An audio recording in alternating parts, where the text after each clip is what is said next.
የአላህ ሰላምና እዝነት የነቢያቶች መደምደሚያ በሆኑት የአላህ መልእክተኛ ነብዩ መሐመድ ላይ ይስፈን። የተወደዳችሁና የተከበራችሁ ውድ የኦሮሚያ እስላሚክ ቴሌቪዥን ተመልካቾቻችን ሰላምታችን በያላችሁበት ይድረሳችሁ። አሰላሙ አለይኩም ወራህመቱላሂ ወበረካቱ። ይህ ከተጻፈው የተሰኘው ፕሮግራማችን ነው። በዚህ ዝግጅት የተጻፉ ወርቃማ የኢስላም ታሪኮችን የምንዳስስበት በመሆኑ እኔ ራህመት ፕሮግራሙን አዘጋጅቼ ወደ እናንተ ያደረስኩ አብራችሁ ቆያለሁ። እስከ ዝግጅታችን ፍጻሜ አብራችሁን ቆዩ። ከተጻፈው ክፍል 5 ይጀምራል።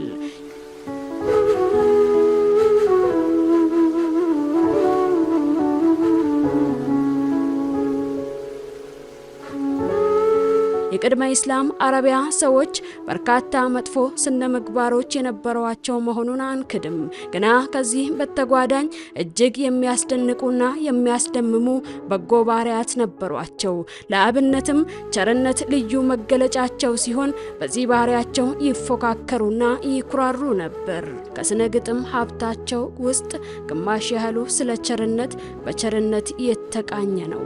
አንድ ሰው የተራበና የታረዘ እንግዳ ከመጣበት ለራሱም ሆነ ለቤተሰቡ ህይወት ከአንዲት ግመል ውጪ ሌላ ሀብት ባይኖረው እንኳ እርሷንኑ አርዶ እንግዳውን ያስተናግድ ነበር።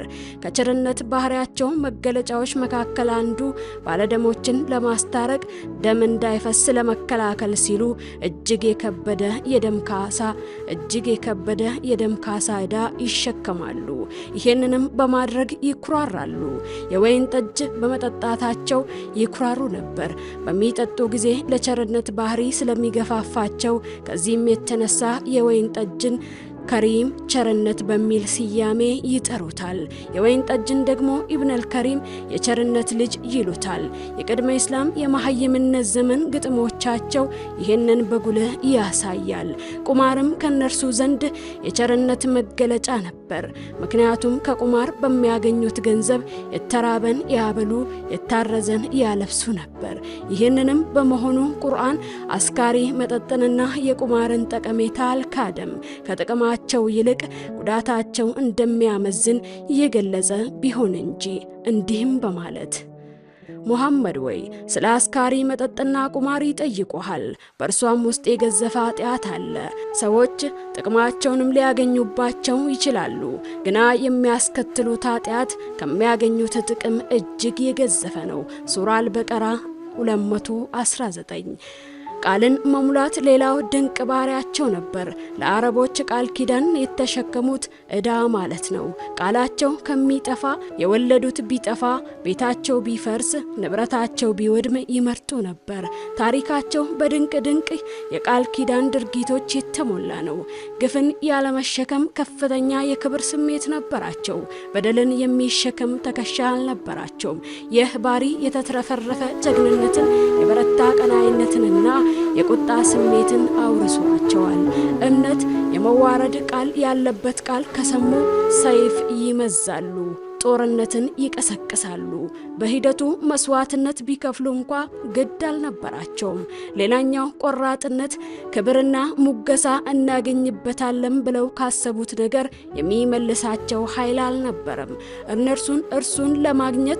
እርሱን ለማግኘት እስከ መስዋዕትነት ይጓዛሉ። ሆደ ሰፊነትና እርጋታን እነዚህን ባህሪያት በጣም ይወዷቸዋል። ሆኖም አብዛኛዎቹ የበዛ ጀግንነት ስለነበራቸውና ፈጥነው ስለሚቆጡ የነዚህ ባህሪያት ባለቤቶች እምነት ነበሩ። ህይወታቸው በከተሜነት ብክለትና ንፍቅና ያልተበላሸ ንጹህና ቀላል ነበር። በዚህም የተነሳ እውነተኛነትና ታማኝነት እንዲሁም ከሽፍጥ ከክህደትና ከማታለል መራቅ አብያተ መገለጫዎቻቸው ነበሩ። አረቦች ታላቁን የኢስላምን አደራ ለመሸከም የሰውን ልጅ መሪነት ክብር ለማግኘት ያበቋቸው ከመሬት አቀማመጣቸው በተጨማሪ እነዚህ ውብ ባህሪያት እንደሆኑ እናምናለን። እነዚህ ባህሪያት ከፊሎቹ መጥፎ ነገርና የሚያሳምም ፍጻሜ ሊያስከትሉ ቢችሉም እንኳ በየራሳቸው እጅግ የከበሩ በመሆናቸው ጥቂት ብቻ በማስተካከል ለህብረተሰቡ እጅግ ጠቃሚ ባህሪያት ባሪያት እንዲሆኑ ማድረግ ይቻላል።